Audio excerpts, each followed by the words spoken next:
In today's video, I'll show you how to create forms in GoDaddy Website Builder.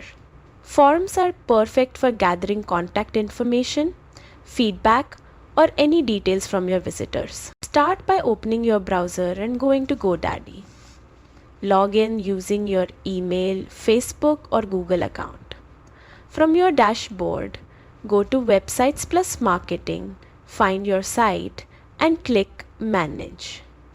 Then select Edit Website to open the website builder. Decide where on your page you want the form and click the plus icon to add a new section.